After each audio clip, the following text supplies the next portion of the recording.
What a gorgeous evening. Romans chapter 12, verse 13 says, as far as it depends on you, live at peace with everyone. So as far as it depends on me, we'll be out of here, at least my part, in time for the Oregon kickoff, okay? So go Ducks, and I know some of you have had just a little bit of excitement around that here today. What I'm hoping we're capturing this weekend is that God is inviting us to get more focused around two things that matter most. How do we get better at the two things that Jesus said matter most? So we've been looking at that. We're going to continue to look at that. But tonight I want to look at a story that Jesus tells, and it's a familiar story. Whether you've ever been to church or not, people know this story. They know the story of the Good Samaritan. We hear about people who are Good Samaritans sometime. And I don't think anything we're going to share tonight is going to be new. I think hopefully it's just going to be reminders for us. A couple of weeks ago, I went to visit one of our older members in the nursing home, and I walked up. We've known each other for a long time, and I walked up and I said, "Hi, Mary, do you know who I am?" And she said, "No, but if you go to the front desk, they can tell you."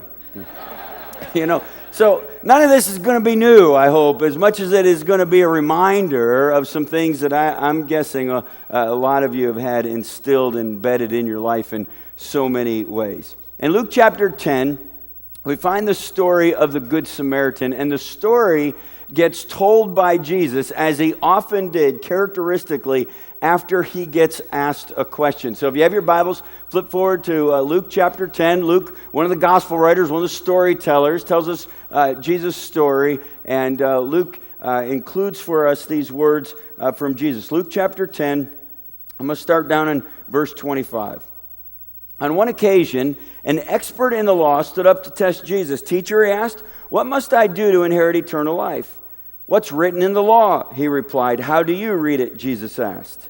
And the man answered, "Love the Lord your God with all your heart, with all your soul, with all your strength, and with all your mind, and love your neighbor as yourself." Now, last night, the passage we looked at in Matthew chapter 22, Jesus was asked what the greatest commandment was, and he gave the answer. Tonight, he turns the tables, the passage we're looking at, and he's asking, what do you think the greatest commandment? This guy is coming to Jesus, and he's saying, hey, I want to know how to connect with God. I want to know how I'm going to get to see God someday. I want to know how I can get my relationship with God established. Tell me how that best can happen for me.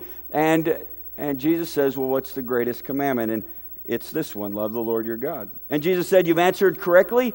Do this and you will live. But the man wanting to justify himself, so he asked Jesus and said, who is my neighbor? Now, this guy is an expert in the law. He's an attorney, and he wants to know what the fine print in the contract says, right? I want to know exactly who my neighbor is. Who is my neighbor? Is it everybody that lives around me? Everybody in my HOA? Everybody that lives on my cul-de-sac? Is it everybody in my zip code?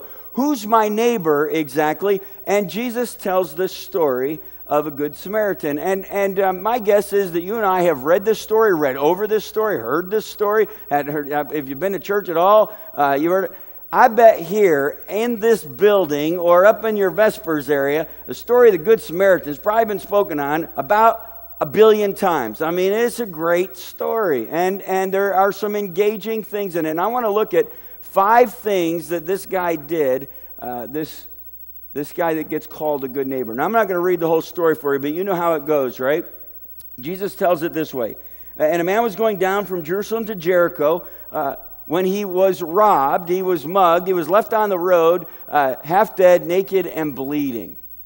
And Jesus said, a priest came by, and he sees this guy laying on the road, and he passes by on the other side. Now, remember who the priests were.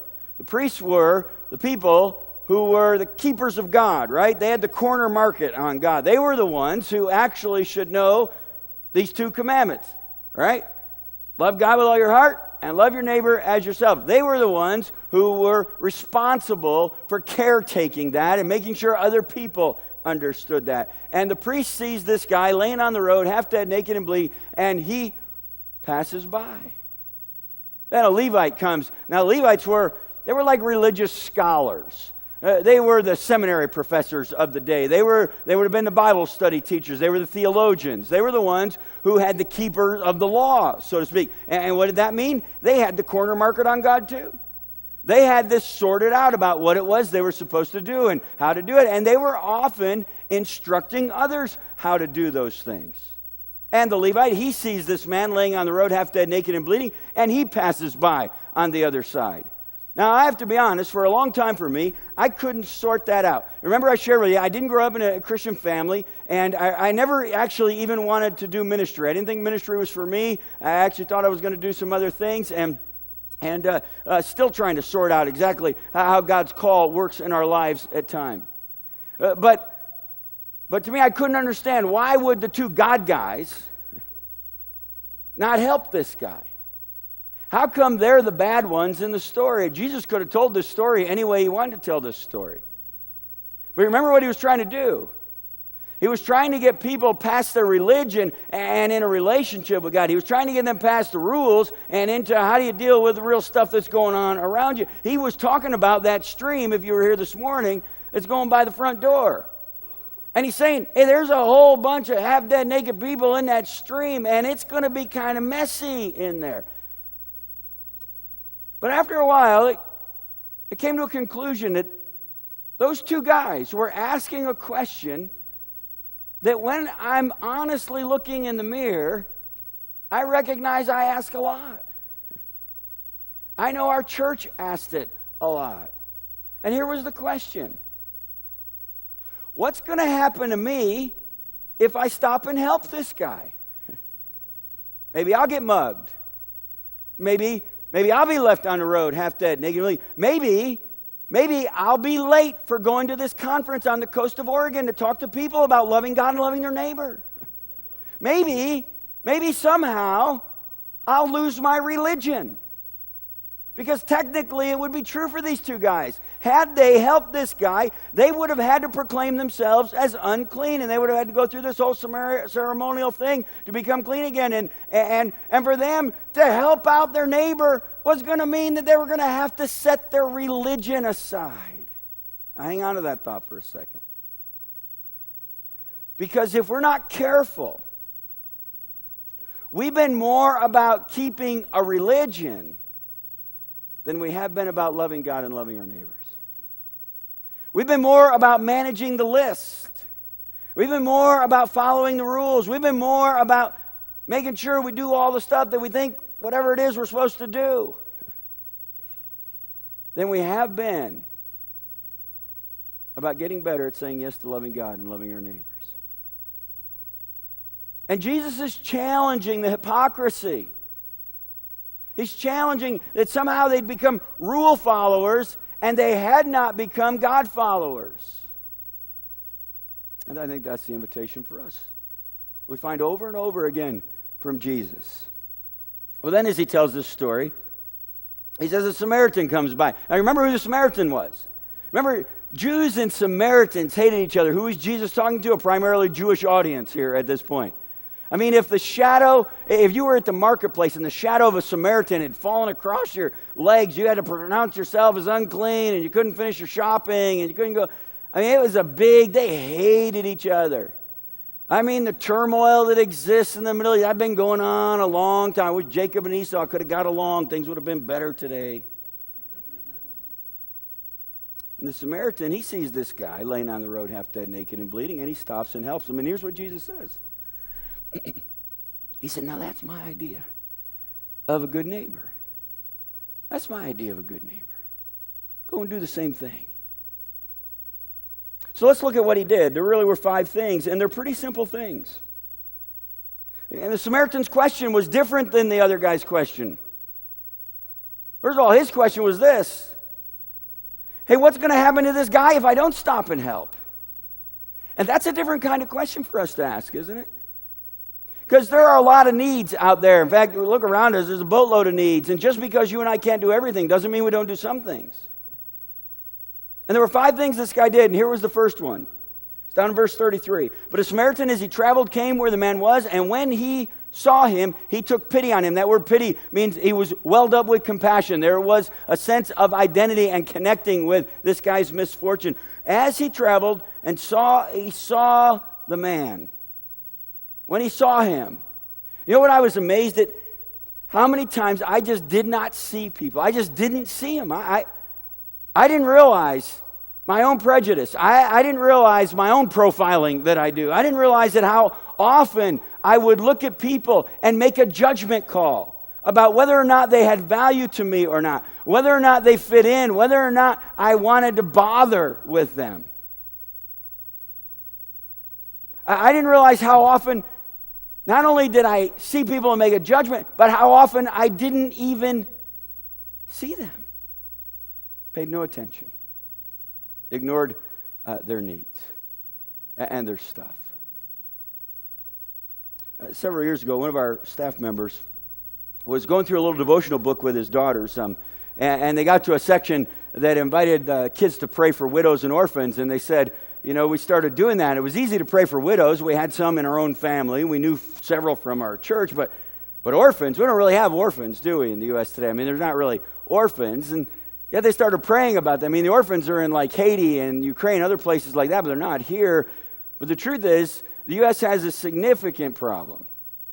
And as they were praying about it, there were some coincidences, some God incidences that crossed their path that led them to getting involved with foster care, and they became foster care parents, and that connected. And so they came to our church, and Brian said one time in a staff meeting, hey, I wonder if there's anything we should be doing around this. And so we went to our county leaders. Now, remember, I told you I'm from Boulder, 20 square miles surrounded by reality. We have the largest per capita Wicca population in the country. We have people that we refer to as ABC people, anything but church. I mean, they're good with anything but church. In fact, we find the church is often being attacked in our area in so many ways. And I could share a zillion stories with you about that.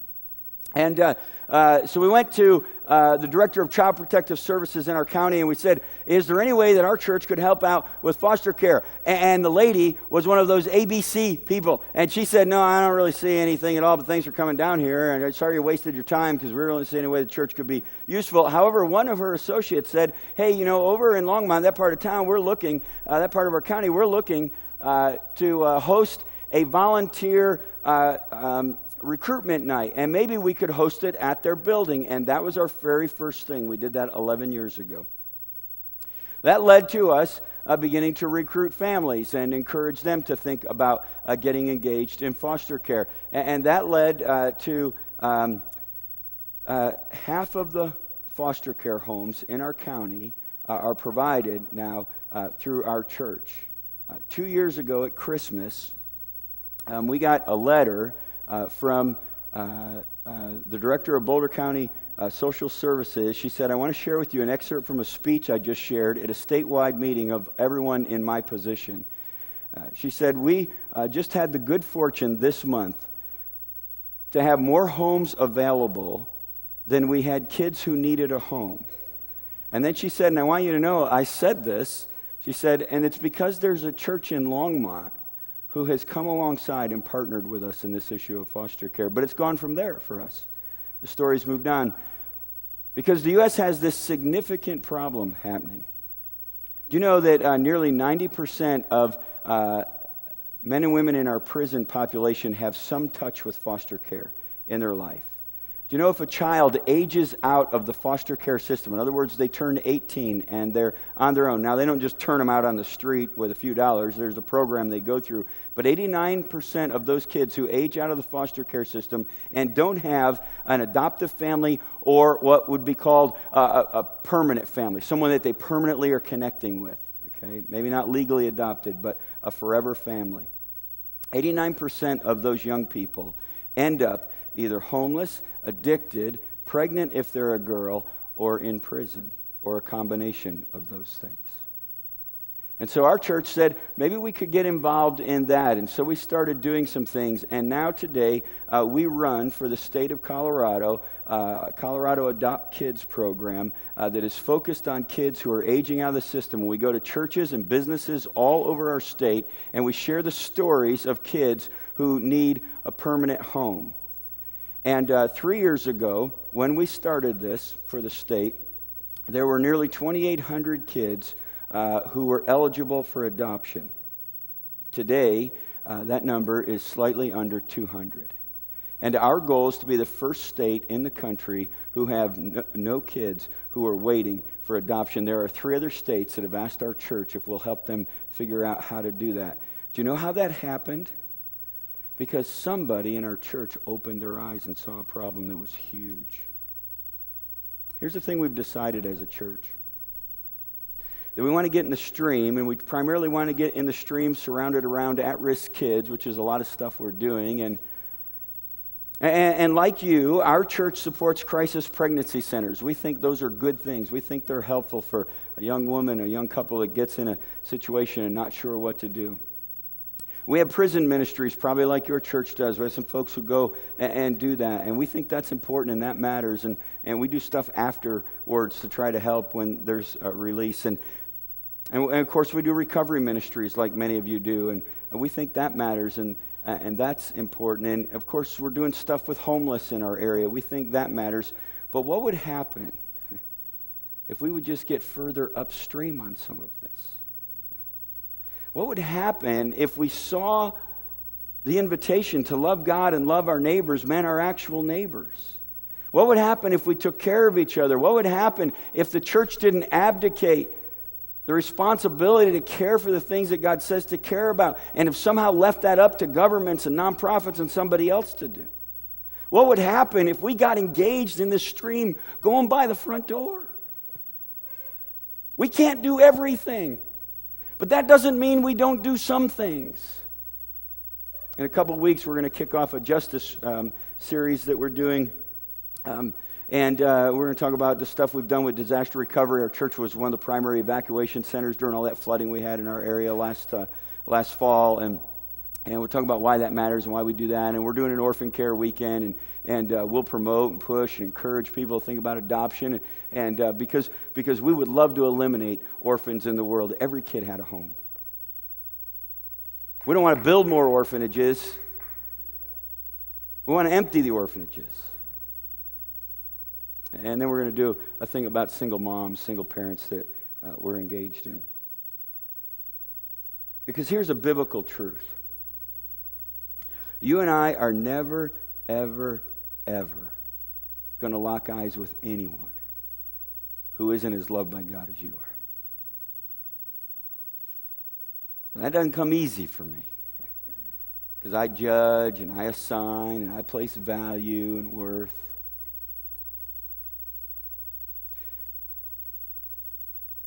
All around us, there's a lot of opportunity if we just open our eyes. I want to share a little video with you tonight. Here's what it is. The room is set up to do this very easily. And I want to start by asking, I need you to behave. There's no audio with this. Some of you may have seen this, so I just want you to keep quiet through this whole video, okay? And just keep quiet, all right? Because you're going to distract everybody else. And there's going to be 2 teams of basketball players. They're college-age kids. One team is wearing white shirts. One team is wearing black shirts, and they're passing basketballs back and forth to each other. The white team is passing a basketball. The black team is passing a basketball. 3 kids on a team. I want this side of the room to count the black shirts. This side of the room, you're going to count the white shirts. You're going to count how many times they're passing the basketball, okay? Now, it's going to go over 10, so if you need to get your shoes off, here's the time. And count to yourself. That gets confusing for the people next to you, okay? So just stay quiet. It's a minute and like 10 seconds long. You're counting the white shirts, you're counting the black shirts, and it jumps right in. So be ready. Here we go.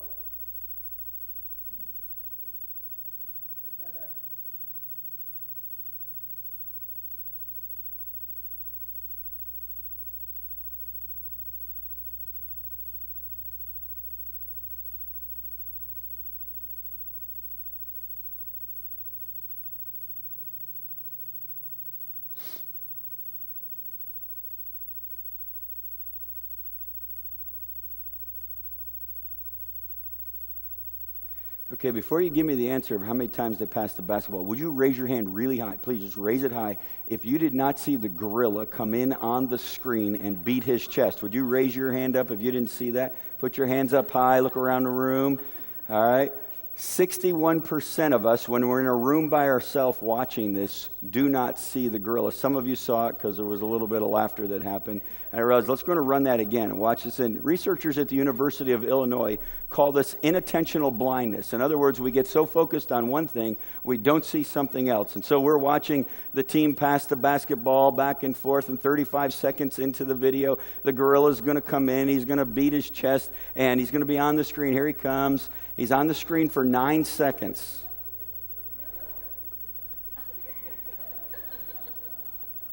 Would you put your hand up again if you did not see that?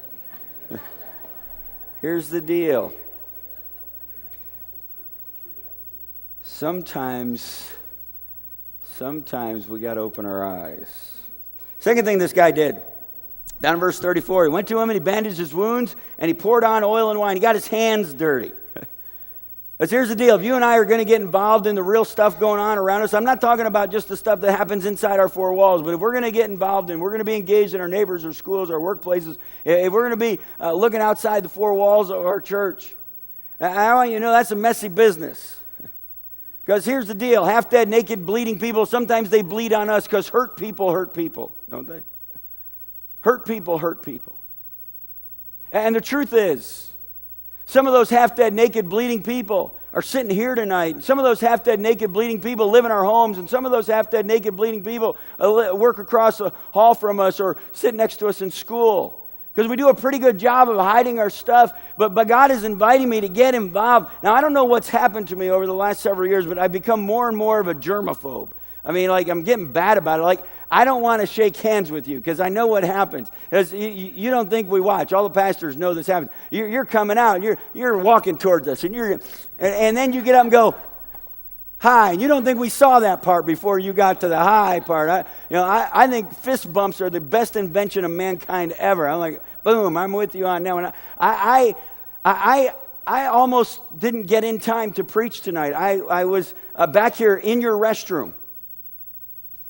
And to open the door, you had to pull, like with your hand.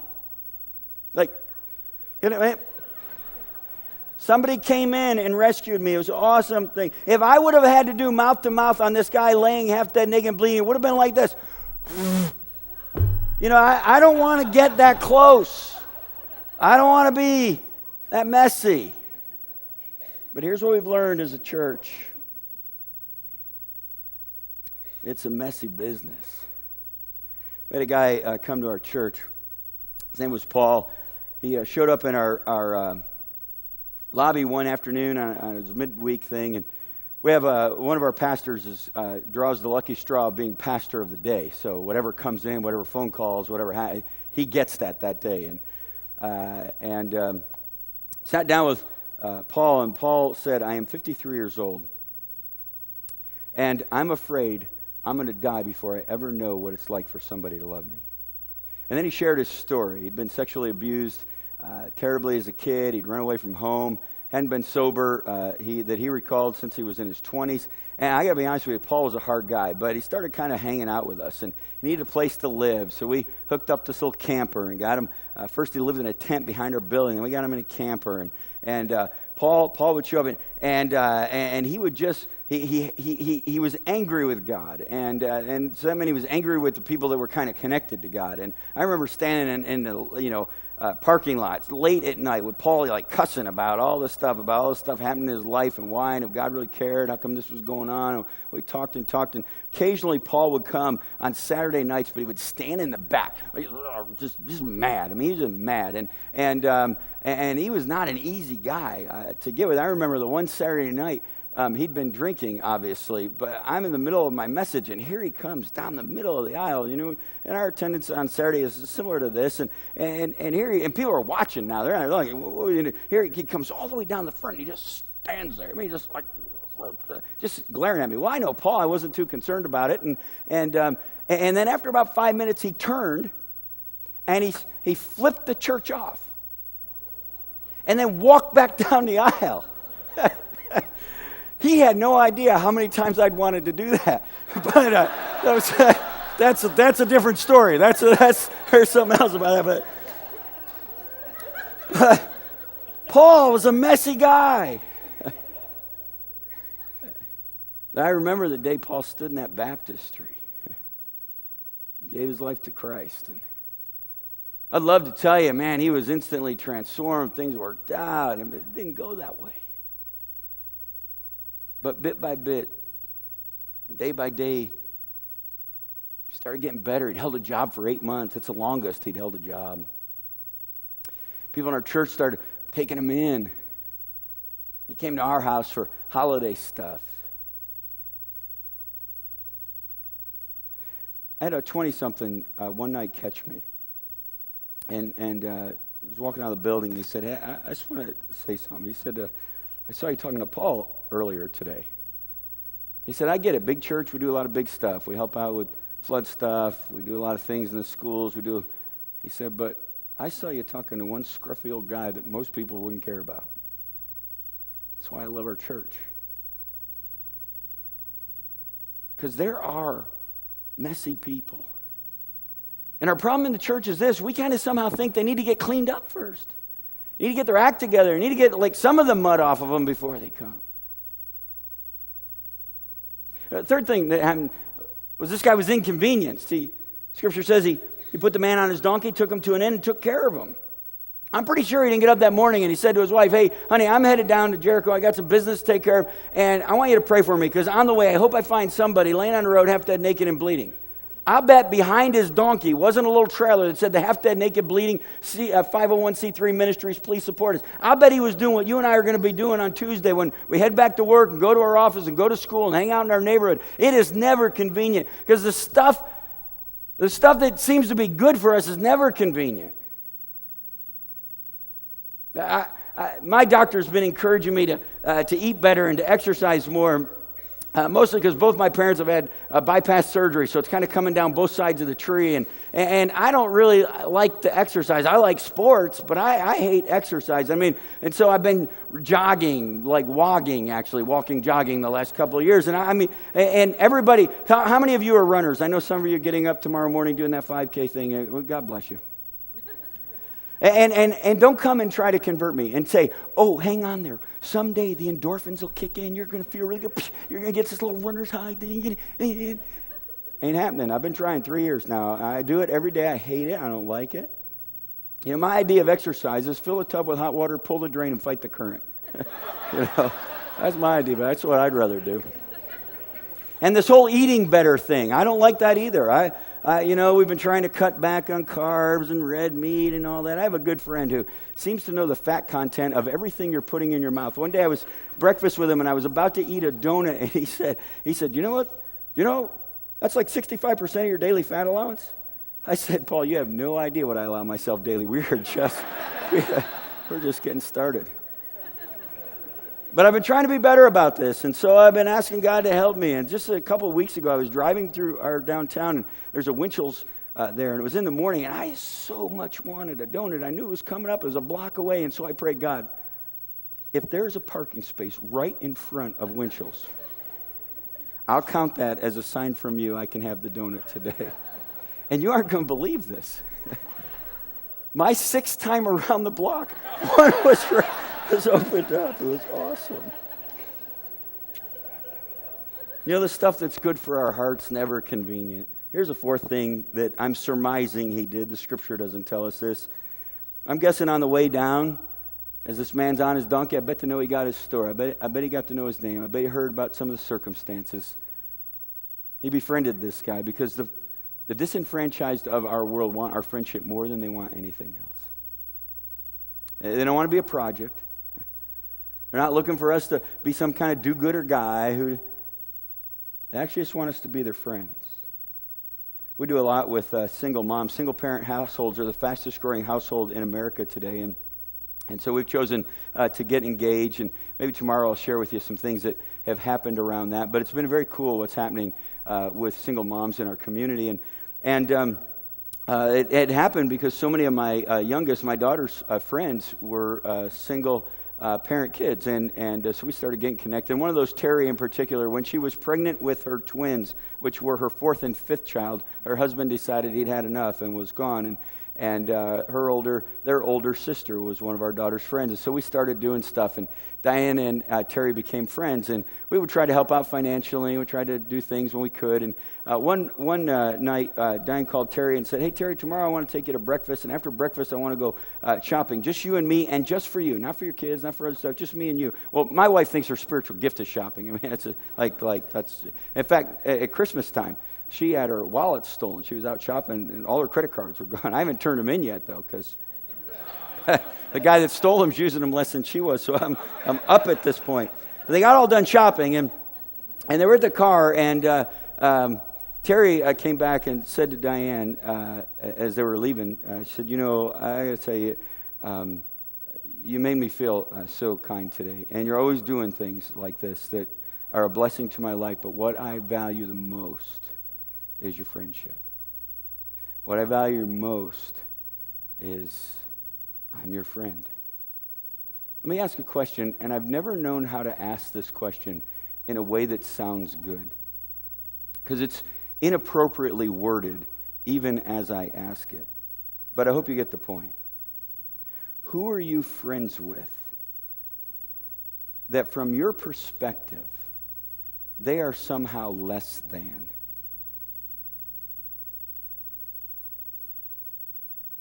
Who are you friends with?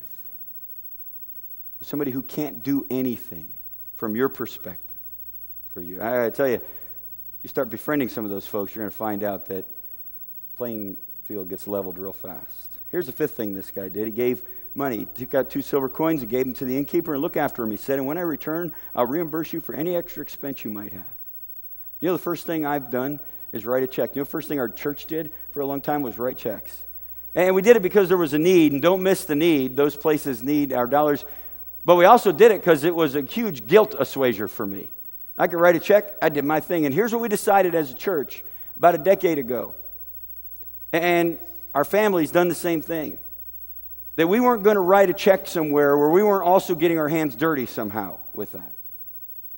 In other words, we wanted our heart and our treasure to go together on this thing. And I wasn't looking just to lower our church's guilt about some of the issues around us. And I wasn't looking just to lower my own personal guilt around that. Because writing checks matter, and some of you have a gift for that, a genuine biblical gift for generosity. But there is more to the story than you and I simply doling out some cash. Well, there's actually one other thing this guy did. It's really my favorite part of the story. It's back at the beginning. He sees this guy laying on the road, half dead, naked and bleeding, and he got off his donkey and helped him. Wouldn't it be great if the church in America, wouldn't it be great if you and I, if we would just get off our donkeys and get engaged? Because there is a stream going by the front door, and guess what? That's where all the people are that are disconnected from God at the moment. And Jesus said, you want to be a good neighbor? Get in the water. You want to be a good neighbor? Care about the stuff I care about. You want to be a good neighbor? Don't see that broken, busted down person. See that little boy or that little girl that I love and care about. You want to be a good neighbor? Get out of church.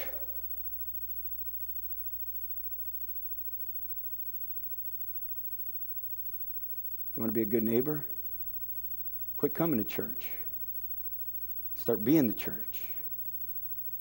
Larry Walters was a 33-year-old truck driver, and maybe his whole life he dreamed about flying but never been given the opportunity. So he and his buddies got together one day.